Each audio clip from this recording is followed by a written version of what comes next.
constitue une violence à l'égard de la femme, toute atteinte physique, morale, sexuelle ou économique à son égard et qui entraîne pour elle un préjudice, une souffrance ou un dommage corporel, psychologique, sexuel ou économique, tant dans la vie publique que dans la vie privée. Concrètement, lorsqu'on parle de violence selon la loi Mouebara, on va dans plusieurs sens. Parce que on voit la violence physique, la violence psychologique, la violence économique et on descend encore dans les violences des milieux scolaires, académiques, professionnels, religieux, culturels. La loi Mouebara ne protège pas seulement les femmes, qu'elle définit comme toute personne de sexe féminin de tout âge, mais elle protège aussi les filles, qu'elle définit tout autant à l'article 2 comme toute personne de sexe féminin étant moins âgée de 18 ans. Ces violences physiques-là peuvent se caractériser par des coups de poing, des blessures, des mutilations, des homicides, les insultes, les menaces, les rabaissements, les humiliations, toute agression, toute parole professée à l'encontre de rabaisser une jeune fille, une femme, quel que soit son milieu, son handicap ou tout ton corps, est là encore une violence.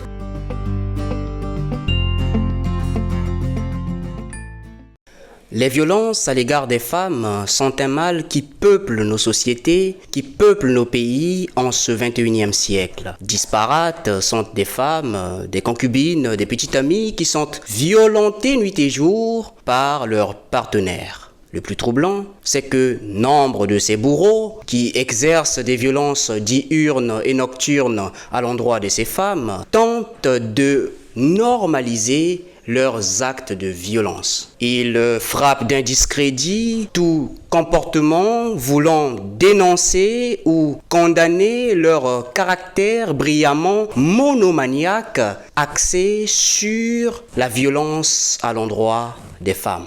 C'est justement pour cette raison que nous avons choisi ce soir, dans cet épisode, de parler des violences exercées à l'égard des femmes en République du Congo en particulier. Ainsi, pour ce sujet particulier, nous avons une invitée spéciale que j'ai nommée Madame Naïm Bombani, juriste en droit des affaires. Alors Madame Naïm Bombani, bonsoir et bienvenue à vous sur notre plateau. Bonsoir, merci de me recevoir. Ok, nous disons merci beaucoup à vous parce que vous avez répondu favorablement à notre invitation de venir discuter avec nous sur ce sujet très important qui tient à cœur beaucoup de femmes généralement sur la violence aussi ou les violences au pluriel faites à l'endroit des femmes. Alors, est-ce que vous pouvez vous présenter rapidement pour celles et ceux qui ne vous connaissent pas encore? D'accord, merci beaucoup. Je suis Naïm Bombani, je suis juriste de formation et donc je suis juriste en droit des affaires, mais cela ne m'empêche pas de parler des violences faites à l'égard des femmes parce que je suis une femme, je suis féministe et pas seulement, je voudrais aussi faire comprendre et connaître cette loi qui n'est pas toujours bien connue de certaines personnes et aussi participer à la propagande de la morale qui réside dans le fait de respecter les droits et libertés des autres. Ok, quand vous parlez de la loi, cette loi, vous faites allusion à quelle loi? Je fais allusion à la loi Mouebara du 19-2022 du 4 mai 2022 portant lutte contre les violences faites aux femmes. Donc c'est une loi qui lutte contre toutes sortes de violences faites à l'égard des femmes. On parle de violence ici. À quoi fait-on allusion lorsqu'on parle de violence concrètement à l'endroit des femmes? Concrètement, lorsqu'on parle de violence selon la loi Mouebara, on va dans plusieurs sens. Parce qu'on voit la violence physique, la violence psychologique, la violence économique et on descend encore dans les violences des milieux scolaires, académiques, professionnels, religieux, culturels et etc. Ok, mais c'est très intéressant parce que, à en croire, parce que si on est citoyen lambda, moi en tout cas quand j'entendais parler de violence, dans ma tête je me disais que c'est un acte violent de manière matérielle, de manière physique. C'est-à-dire que je brutalise une jeune dame, je brutalise une jeune dame, je brutalise une jeune fille, je suis en train de faire un acte de violence. Mais là, vous nous faites comprendre en réalité que la violence va au-delà de l'aspect physique. C'est que la violence peut être économique, elle peut être psychologique, elle peut être manifestée dans un domaine culturel, dans un domaine religieux. Et c'est très intéressant. Et quels sont les points saillants de la loi Moïbara lorsque celle-ci parle de violence faite à l'endroit des femmes? Déjà, il y a l'article 3 de la loi Moïbara qui dispose, si vous me permettez, Il n'y a pas de souci. constitue une violence à l'égard de la femme, toute atteinte physique, morale, sexuelle ou économique à son égard et qui entraîne pour elle un préjudice, une souffrance ou un dommage corporel, psychologique, sexuel ou économique, tant dans la vie publique que dans la vie privée. En dehors de cet article 3, les articles 4 aux articles 21 énumèrent toutes sortes de violences. On part d'abord de l'article 4 qui parle des violences physiques, notamment les coups et blessures qu'on peut porter à une fille ou à une femme. Parce qu'il faut le savoir, la loi Moïbara ne protège pas seulement les femmes, qu'elle définit comme toute personne de sexe féminin de tout âge, mais elle protège aussi les filles qu'elle définit tout autant à l'article 2 comme toute personne de sexe féminin étant moins âgée de 18 ans. Et donc, ces violences physiques-là, elles peuvent se caractériser par des coups de poing, des blessures, des mutilations, des homicides. Parce que là encore, on caractérise le féminicide qu'on veut à tout prix éviter dans les violences physiques. Et pas seulement. L'article 5 se tourne vers les violences morales ou psychologiques. On dit là que ce sont des agressions verbales. Donc les insultes, les menaces, les rabaissements, les humiliations, toute agression, toute parole professée à l'encontre de rabaisser une jeune fille, une femme, quel que soit son milieu, son handicap ou tout ton corps, est là encore une violence. Même quand ça tourne sous forme de blague ironique, oh, regarde-moi celle-là. Au fait, ce n'est pas normal. Ce n'est pas normal aujourd'hui. Nous sommes des femmes, on doit nous respecter en tant qu'être humain, en tant qu'être dans la société. Mais on voit aujourd'hui que des marques d'impolitesse, des marques d'agression, de violence sont faites de manière subtile à travers des blagues dénigrantes. Ok, donc à votre avis, les femmes aujourd'hui, les femmes congolaises ne sont pas respectées, à votre avis? Ou même avant l'adoption de la fameuse loi de 2022? Je ne parlerai pas en général pour dire que les femmes ne sont pas respectées. En général, les Congolais sont très respectueux.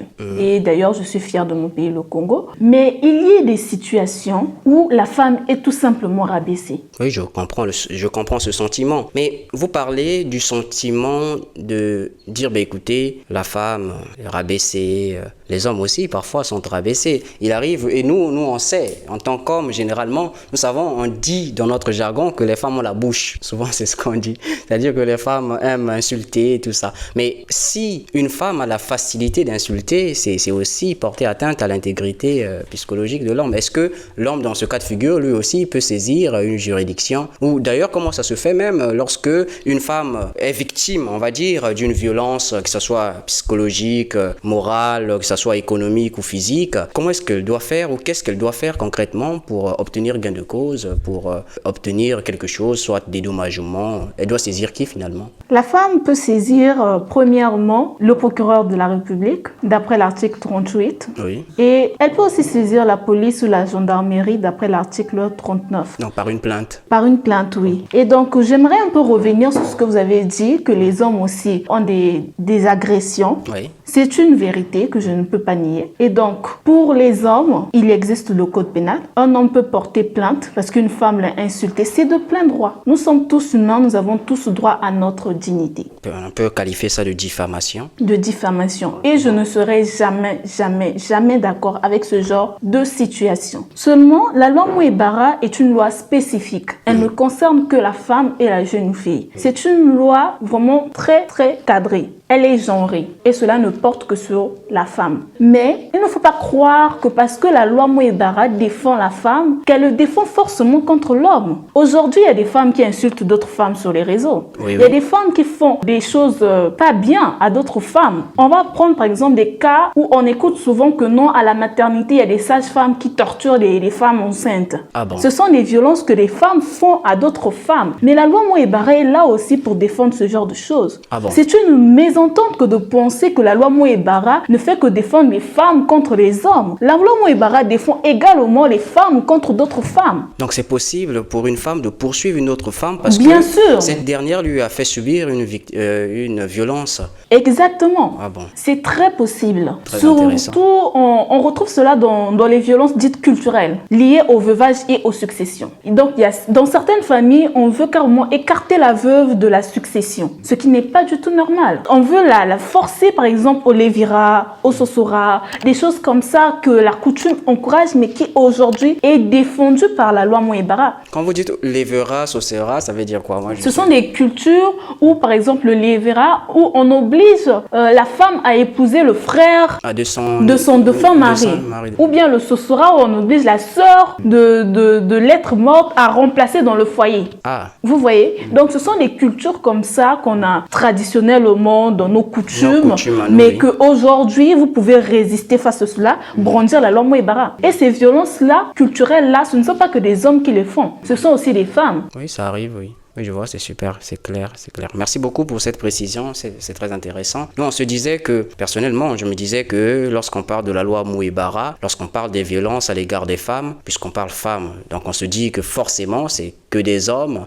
ou des garçons qui peuvent mettre ou exercer des violences à l'endroit des femmes. Alors que c'est possible, en fonction de cette loi, à la lecture littérale de cette loi, on comprend réellement qu'une autre femme peut causer du tort à une autre et puis la loi peut aussi la sanctionner parce que celle qui a subi cette agression, qu'elle soit physique ou psychologique, est victime d'une violence et donc elle peut porter plainte. Puisque vous avez dit qu'on peut déposer plainte à la police ou à la gendarmerie, constitue la police judiciaire, ou on peut directement saisir le procureur de la République. C'est très intéressant tous ces détails parce que ça nous permet de comprendre réellement ce qu'on entend par violence. Alors, vous avez parlé de violence économique. À quel moment peut-on parler d'une violence économique? La violence économique. Il faut savoir déjà que la violence économique est consacrée dans la loi Moé-Bara. Et donc, dans la violence économique, on interpelle les hommes qui ont l'habitude de dire à leurs femmes « Je ne veux pas que tu travailles ». C'est une violence économique. Ah bon? La femme est libre de choisir d'être mère au foyer ou pas. Elle a le droit de choisir si elle travaille ou pas. Les violences économiques, toujours dans ce cadre-là, il y a des belles familles qui exigent de contrôler le salaire de leur belle-fille. Ah bon? Ce sont des violences économiques. La personne a le droit de contrôler son propre salaire, que ce soit la belle-mère, la belle-sœur, le mari ou bien qui que ce soit. La femme a le droit de contrôler, de jouir proprement de son salaire. Toujours dans le cadre des violences économiques. Oui. Lorsque vous faites travailler une femme et que vous ne la payez pas, le cas qui arrive souvent aujourd'hui, si les femmes connaissaient que la loi Moé-Bara interdit à tout patron de ne pas payer les salariés, surtout quand il s'agit des femmes, je crois qu'elles se révolteraient plus. Ah bon? Et donc,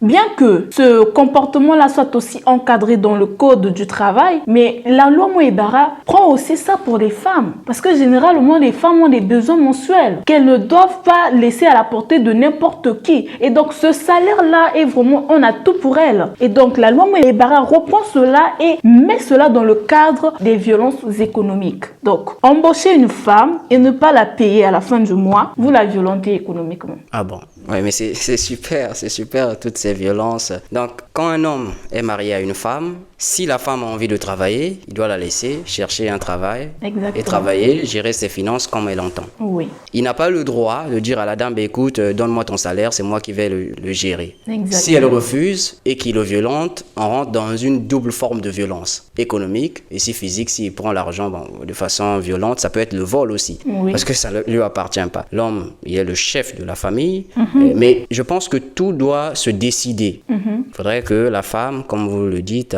soit consentante sur comment est-ce qu'ils doivent mener leur couple, surtout en matière de finances, parce que nombreuses sont des femmes qui subissent ce genre de violence que vous avez qualifié en fonction de la loi Moé-Bara, de violence économique. Et je pense que toutes celles et ceux qui suivent cette vidéo, cette émission, pourront comprendre en réalité que je suis une femme, j'ai des droits, il y a une loi qui me protège, la loi Moé-Bara de 2022, et donc si je travaille quelque part et qu'on ne me paye pas, j'ai le droit de réclamer le paiement mon patron peut faire l'objet des poursuites judiciaires et je pourrais obtenir gain de cause. Exactement. En dehors de cela aussi, on parle également, c'est juste en termes de témoignage, on est en train de traiter le sujet, en matière de tontine généralement, ce qu'on appelle l'ikelemba chez nous, c'est notre langage à nous.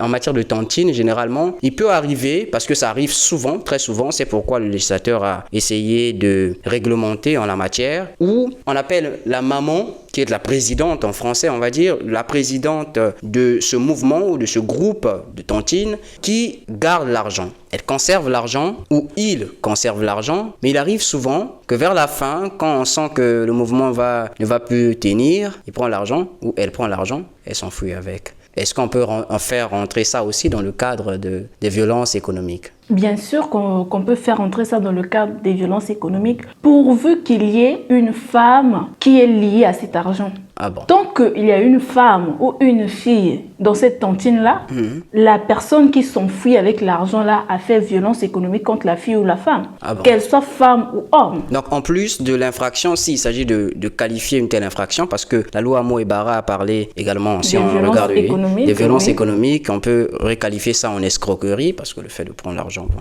voilà, vous usez des manœuvres frauduleuses pour fuir avec l'argent d'autrui. Donc en plus de cette infraction, elle peut venir dire, écoutez, j'ai subi une violence économique pour qu'elle soit dédommagée. Oh oui, bien sûr. Wow.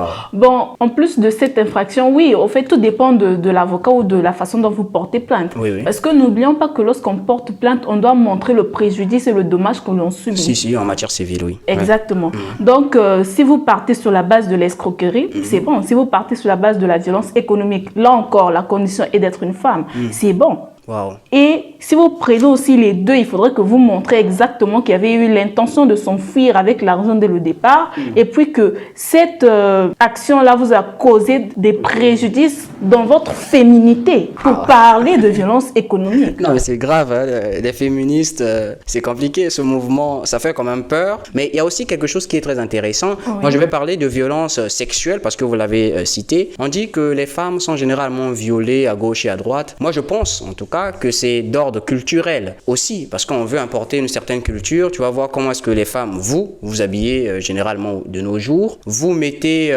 des habits provocateurs. Les hommes disent généralement que les femmes les ont allumés. Les hommes qui sont généralement auteurs des viols, ils disent que c'est la femme qui l'a allumé, donc ce qu'il a fait, en tout cas, la femme est normale. Est-ce que vous pensez que cette influence culturelle en matière d'habillement joue aussi en grande partie en matière de violence sexuelle que les femmes subissent aujourd'hui? C'est-à-dire que le fait d'exposer son corps, de s'habiller en bikini, comme vous dites souvent, est-ce que le fait de s'habiller comme ça aussi contribue à ce que l'homme puisse avoir des idées de faire une violence sexuelle?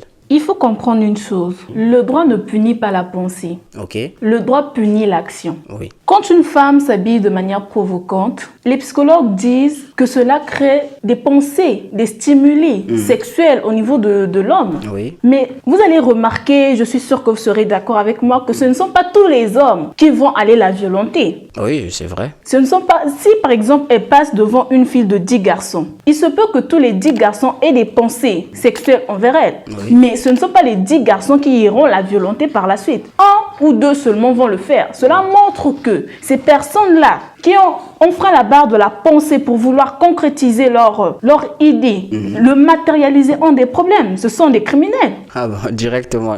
Vous passez directement dans ce cas. Oui, c'est vrai. Vous avez raison si on raisonne comme ça. Mais il y a une difficulté parce que il faut aussi prendre compte des bonnes mœurs. On est dans une société, on ne va pas encourager une mauvaise façon de s'habiller. Je ne dis pas, les hommes sont libres, on est libre de porter ce qu'on veut, mais il ne faudrait pas que notre liberté puisse porter atteinte à la liberté d'autrui ou on porte atteinte carrément à la pudeur. Oui. Je parle dans la mesure où la femme s'expose carrément. Même si je peux avoir des idées, j'ai vu, je mets des idées, je me dis je vais pas aller à l'acte. Mais je pense que le fait de s'habiller comme ça joue un rôle vraiment important dans la violence que va subir cette dernière. Parce que une fille qui se couvre complètement, je ne dis pas qu'elles ne sont pas violées, ces genres de dames ou ces genres de filles qui se couvrent complètement, mais ça diminue, je pense, vraiment le taux de violence à leur endroit, ces genres de femmes. Donc la violence est psychologique, elle peut être physique, elle peut être économique ou sexuelle. Depuis l'adoption de la loi Moebara, une femme qui a été violée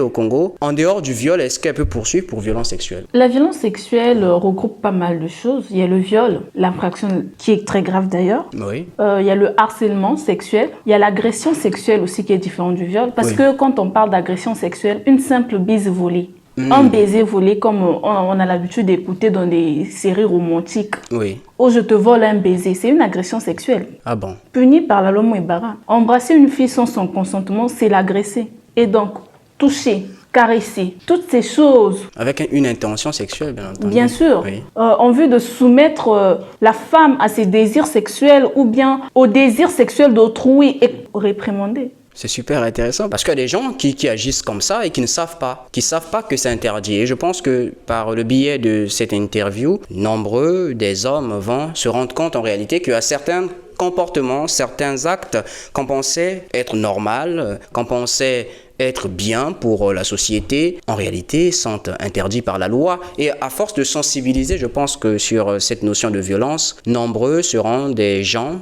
qui vont se conformer. Et l'objectif vraiment de cette émission, c'est que les gens suivent les épisodes que nous produisons et que les gens prennent conscience du droit congolais et que certains actes de travers soient abandonnés et tout. Quel est le danger pour une femme qui décide de dénoncer de tels faits, par exemple, qui dit écoutez, moi je suis harcelée, et elle saisit la police ou la gendarmerie, a introduit une plainte, et quelles sont les peurs qu'elle peut avoir, qu'elle peut ressentir elle?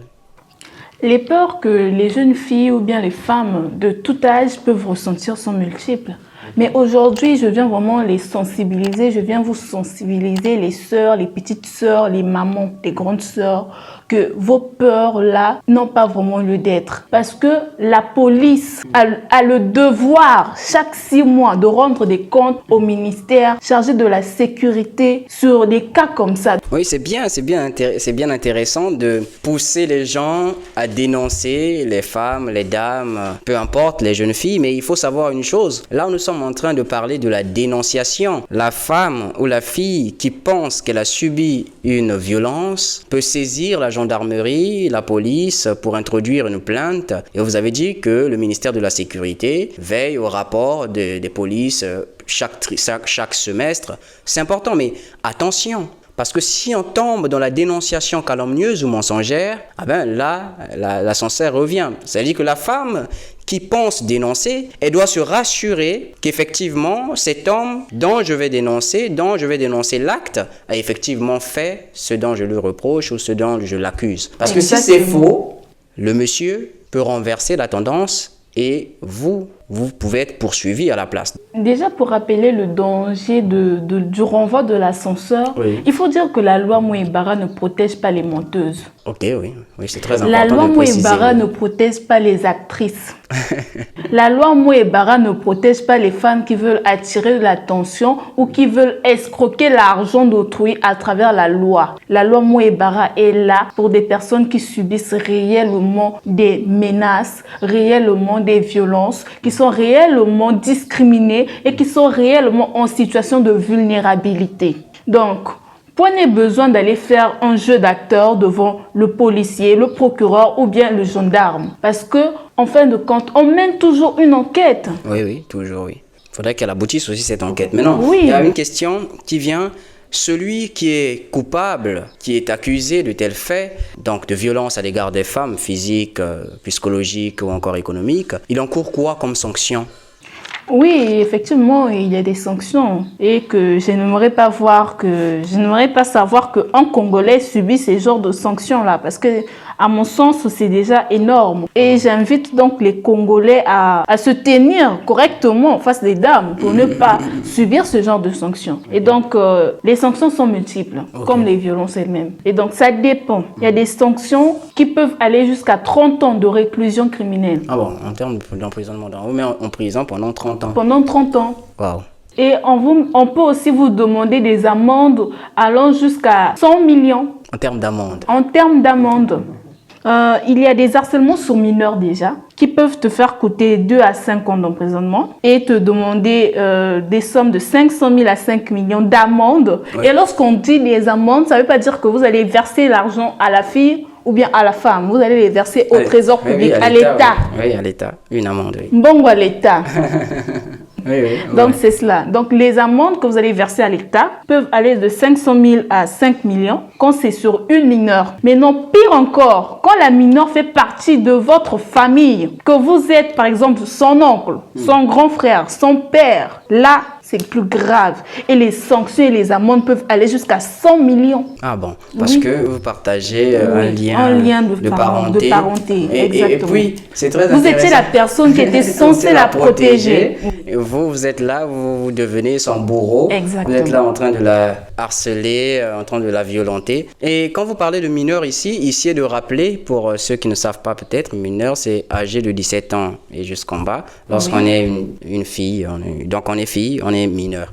Donc, mineur simple, on n'a pas de lien de parenté, 2 à 5 ans d'emprisonnement, 500 000 à 5 millions d'amende. Lorsqu'on est mineur, lorsque la victime c'est une mineure avec laquelle nous partageons des liens de parenté, donc on est familier, comme on dit chez nous, on va payer une amende qui peut aller jusqu'à 100 millions. Si une femme se présente auprès de la gendarmerie ou de la police pour dire qu'elle est victime de harcèlement ou bien d'une agression ou d'une violence de tout genre et que le policier ne la croit pas ou que le policier ne prend pas en compte sa déposition ou encore que le policier l'amène à modifier ou abandonner sa déposition, le policier peut écoper de 1 mois à 6 mois d'emprisonnement. Ce sont des emprisonnements les plus faibles. Ah, c'est très intéressant. Donc, le policier ou le gendarme n'a pas le droit de dissuader la dame qui vient porter plainte pour violence, que ce soit à l'égard de son mari ou à l'égard de n'importe quelle personne. Donc, le policier a l'obligation de recueillir les plaintes de la dame et puis d'engager la procédure, de faire des enquêtes, bien entendu. C'est très intéressant parce que ça permet à une femme d'être rassurée quand elle sait éminemment qu'elle est victime d'une violence. Merci beaucoup. Merci pour toutes ces précisions. Merci pour cette démonstration extraordinaire, Madame Naïn Bombani. Quel est votre mot de la fin pour celles et ceux qui nous suivent? Pour celles et ceux qui nous suivent, j'aimerais que vous puissiez parler de la loi Moïbara partout où vous êtes, afin de sensibiliser les jeunes filles, de sensibiliser les jeunes garçons, les hommes, les femmes, pourquoi pas, même les vieillards. Parlons-en, sensibilisons la population afin que nous sachions et que nous ne tombons pas dans des erreurs regrettables, parce qu'il est toutefois regrettable. Je voulais juste la pousser, elle est tombée mal et puis il y a des poursuites comme ça qui tombent sur ta tête alors que tu n'es pas criminel. Donc c'est assez regrettable. Et même pour les femmes, ne dites pas oh non, l'homme est barré, ezaka ebeso, nga na kosa la violence, bakosi mangate. La l'homme est barré. On a juste besoin que la fille soit victime. C'est juste le sexe de la victime qui compte. Peu importe que le coupable soit féminin, transgenre ou masculin, c'est pas un problème. On va t'arrêter. On va t'arrêter. Toi, la maman qui aime violenter les autres femmes là, on va t'arrêter avec la loi Moïbara et tu vas subir le même préjudice ou bien la même violence d'incarcération que n'importe quel autre homme parce que tu es coupable. Donc c'est cela. Merci beaucoup, Madame Naïn Bombani. Vous nous avez honoré de votre visite sur notre plateau. Merci, mesdames et messieurs, d'avoir regardé cette émission, donc cet épisode jusqu'à la fin. Nous vous donnons rendez-vous pour samedi prochain pour une nouvelle vidéo, pour une nouvelle émission, donc un autre épisode. Restez scotchés, aimez la vidéo, partagez, commentez, dites tout ce que vous pensez de la vidéo en commentaire. On sera là pour vous répondre. On se dit à la prochaine.